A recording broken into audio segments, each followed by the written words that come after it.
Hello বন্ধুরা, কেমন আছেন সবাই? আশা করি ভালো আছেন। আইটি এক্সপার্টের পক্ষ থেকে বরাবরের মতো আমি মাহমুদুল্লাহ হাসান আপনাদের সবাইকে জানাই স্বাগতম।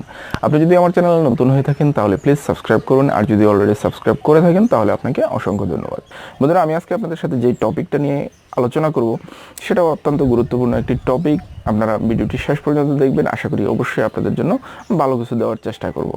তো বন্ধুরা, আমি আজকে যে বিষয় নিয়ে আলোচনা করব সেটা হলো যাদের ইউটিউব চ্যানেল মনিটাইজেশনের খুব কাছাকাছি চলে এসেছে, অথবা দু একদিনের ভিতরে রিভিউতে যাবে, বা কেউ হয়তো দু একদিনের ভিতরে মনিটাইজেশনের জন্য অ্যাপ্লাই করবেন, তাদেরকে আমি বলবো আমার ভিডিওটা শেষ পর্যন্ত দেখুন এবং দেখার পর আমি যে কথাগুলো বলবো এগুলো অনুসরণ করুন। তাহলে দেখবেন আপনার চ্যানেলটি রিভিউতে সর্বোচ্চ 1 সপ্তাহ থাকবে। 1 সপ্তাহের ভিতরে আপনাকে মনিটাইজেশনের মেল তারা দিয়ে দিবে। তো বন্ধুরা, কী সেই কাজগুলো, সেই বিষয়টাই আমি এখন আপনাদের সাথে বিস্তারিত আলোচনা করার চেষ্টা করছি। সর্বপ্রথম আপনি যে কাজটা করবেন, আপনার চ্যানেল যদি মনিটাইজেশনের জন্য রেডি থাকে তাহলে অবশ্যই আপনি আপনার চ্যানেলটা মনিটাইজেশন অ্যাপ্লাই করার আগে পুরো চ্যানেলটা ভিজিট করবেন। কোথাও কোনো সমস্যা আছে কিনা, কোথাও কোনো কপিরাইট ভিডিও আছে কিনা, যেটা হয়তো এখনও কপিরাইট দেয় নাই আপনাকে, হয়তো দিয়ে দিতে পারে, বা অন্যের কোনো ভিডিও আপনি ইউজ করেছেন কিনা, এই বিষয়গুলো অবশ্যই খেয়াল রাখবেন। যদি দেখেন যে হ্যাঁ, আপনার চ্যানেলে এরকম কিছু ভিডিও আছে যেগুলো হয়তো আপনার না, আপনি হয়তো অন্য কোথা থেকে নিয়েছিলেন বা ফেসবুক থেকে আপলোড করেছিলেন, তো আপনারা যে কাজটা করবেন সেটা হলো ভিডিওগুলোকে প্রাইভেট করে দেবেন। যদি ডিলিট করে দেন তাহলে কিন্তু আপনার ওয়াচ টাইম কমে যাবে। আর ভিডিওতে কোনো রকমের বাংলা টাইটেল রাখবেন না। আপনাদের যদি কোনো ভিডিওতে বাংলা টাইটেল দেওয়া থেকেও থাকে তাহলে সেগুলোকে সব ইংলিশ করে দিবেন। ইংলিশ করে তারপর আপনারা মনিটাইজেশনের জন্য অ্যাপ্লাই করবেন। আরেকটা কাজ করবেন, সেটা হলো দেখবেন যে কোনো ভিডিও আপলোড আছে কিনা। আগে আপলোড করেছিলেন, তারপর দ্বিতীয়বার সেই ভিডিওটা পুনরায় হয়তো ভিডিওর কোনো অংশ কেটে আপনারা আবার আপলোড করেছেন। তো এইরকম ভিডিও যদি থাকে তাহলে আপনি পরবর্তীতে যে ভিডিওটা আপলোড করেছেন সেই ভিডিওটাকে প্রাইভেট করে দিবেন।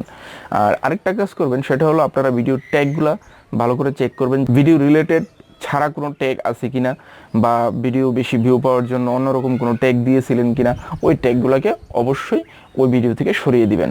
আরেকটা জিনিস খেয়াল করবেন, সেটা হলো আপনার ভিডিওতে যদি কোনো রক্ত বা কোনো মারামারি বা কোনো খুনাখুনি এরকম কোনো ভিডিও যদি থাকে তাহলে সেই ভিডিওগুলোকে অবশ্যই প্রাইভেট করে দিবেন। আর আপনার ভিডিওতে কোনোভাবেই কোনো ধরনের পর্ন, সেক্সুয়াল কোনো অ্যাক্টিভিটি এগুলো কিন্তু থাকা যাবে না। যদি এগুলো থাকে তাহলে কিন্তু আপনার একটা ভিডিওর জন্য হয়তো আপনার চ্যানেলের মনিটাইজেশন নাও পেতে পারেন। আবার অনেকেই প্রশ্ন করে থাকেন যে আমার থাম্বনেইলে যদি বাংলা লিখি তাহলে কি মনিটাইজেশন পেতে কোনো সমস্যা হবে কিনা। না বন্ধুরা, আপনার থাম্বনেইল আপনি আপনার মতো করে করবেন, কোনো সমস্যা নেই। শুধুমাত্র আপনার টাইটেলটা যেন ইংলিশে থাকে। আপনি যখন পরবর্তীতে মনিটাইজেশন পেয়ে যাবেন তখন আপনি পরে আবার বাংলা দিলেও আর কোনো সমস্যা নেই।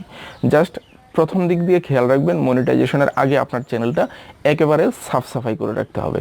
কোনো রকমের দুর্নীতি যেন আপনার চ্যানেলে ইউটিউব খুঁজেও না পায়।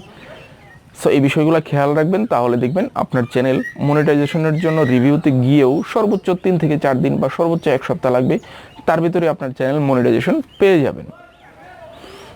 তো বন্ধুরা, আশা করি ভিডিওটি আপনাদের কাছে খুবই ভালো লেগেছে। যদি ভিডিওটি ভালো লেগে থাকে তাহলে অবশ্যই লাইক, শেয়ার, কমেন্ট করবেন, সাবস্ক্রাইব করতে ভুলবেন না।